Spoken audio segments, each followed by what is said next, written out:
Number 5، ان تمام اسباب سے اجتناب کرنا جو دعا کی مقبولیت میں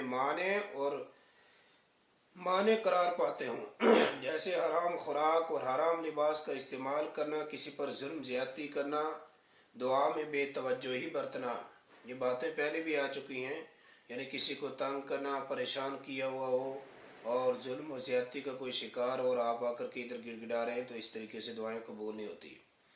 نمبر 6، ان اوقات میں دعا کا خاص اہتمام کرنا جن میں دعا کی مقبولیت کے امکانات زیادہ ہوں، مثلا رات کے آخری پہر، فرض نمازوں کے بعد، رمضان المبارک میں، روزہ کے افطار کے وقت، عرفہ یعنی 9 ذی الحجہ کے دن، شعبان کی 15ویں تاریخ میں، جمعہ کے دن، عید کے دنوں اور راتوں میں، وضو کے درمیان اور آخر میں، قرآن کریم کی تلاوت کے بعد، حالت سفر میں، حالت مرض میں، مجالس ذکر میں، جمعہ کے 2 خطبوں کے درمیان، دل میں جمعہ کے دن عصر اور مغرب کے درمیانی وقت میں زمزم کا پانی پیتے وقت.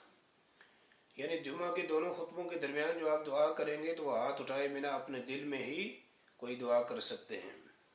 اور اسی طریقے سے جمعہ کے دن عصر کی نماز اور مغرب کے درمیان، چونکہ حدیث پاک میں آتا ہے کہ جمعہ میں ایک ایسی مبارک گھڑی ہوتی ہے جس میں ہر ایک دعا قبول کی جاتی ہے. تو اس لیے جمعہ کے دن درود شریف کا بھی اہتمام کیا کرے اور دعا کا بھی خاص اہتمام کیا کرے.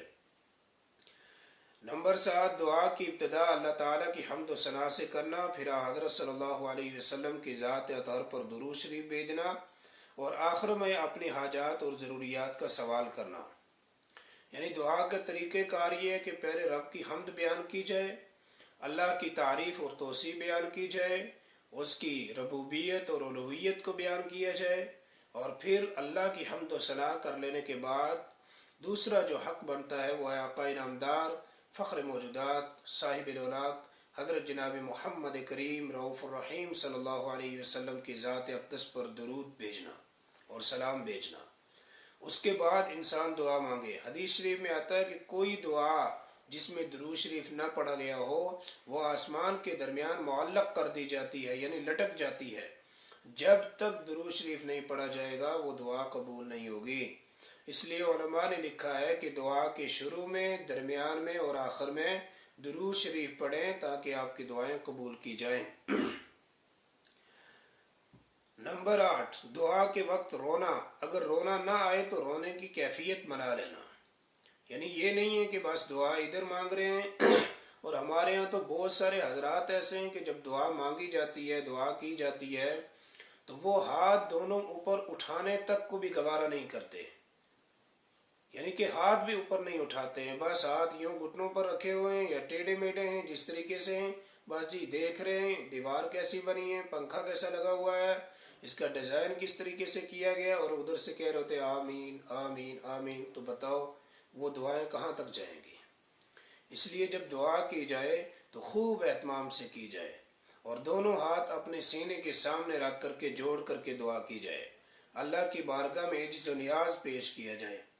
ہم اگر کسی کے دربار میں جاتے ہیں، کسی افسر کے پاس جاتے ہیں تو کتنا آداب کا لحاظ رکھتے ہیں، لیکن یہاں تو ہم رب کی بارگاہ میں کھڑے ہیں، اللہ سے مانگ رہے ہیں، تو پھر ہمیں کوئی آداب کا پتہ نہیں ہے. بیٹھنا کیسے ہے، عاجزی کیسے کرنی ہے، گڑ گڑانا کس طریقے سے ہے اور رونے کی کیفیت کیسے بنانی ہے، اس کا بھی ہمیں علم نہیں ہوتا. تو لہٰذا اس کا بھی خوب اہتمام کیا کریں. نمبر 10، دعا میں رضا الہی کا سوال کرنا اور جنت الفردوس مانگنا.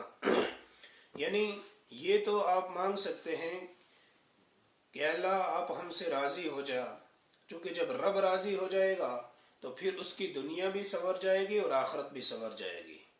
جب اللہ راضی ہوگا تو پھر انسان کو رب تعالی ہر نعمت عطا فرمائے گا. تو اللہ سے اللہ کی رضا مانگنی چاہیے اور پھر اللہ کو راضی کرنے والے اعمال کو اپنانا چاہیے اور اس راستے پر چلنا چاہیے. پھر اس کے بعد رب العزت سے جب رب کی رضا مانگے گا تو اللہ جب راضی ہو جائیں گے تو اس کے سارے مسئلے ہی حل ہو جائیں گے.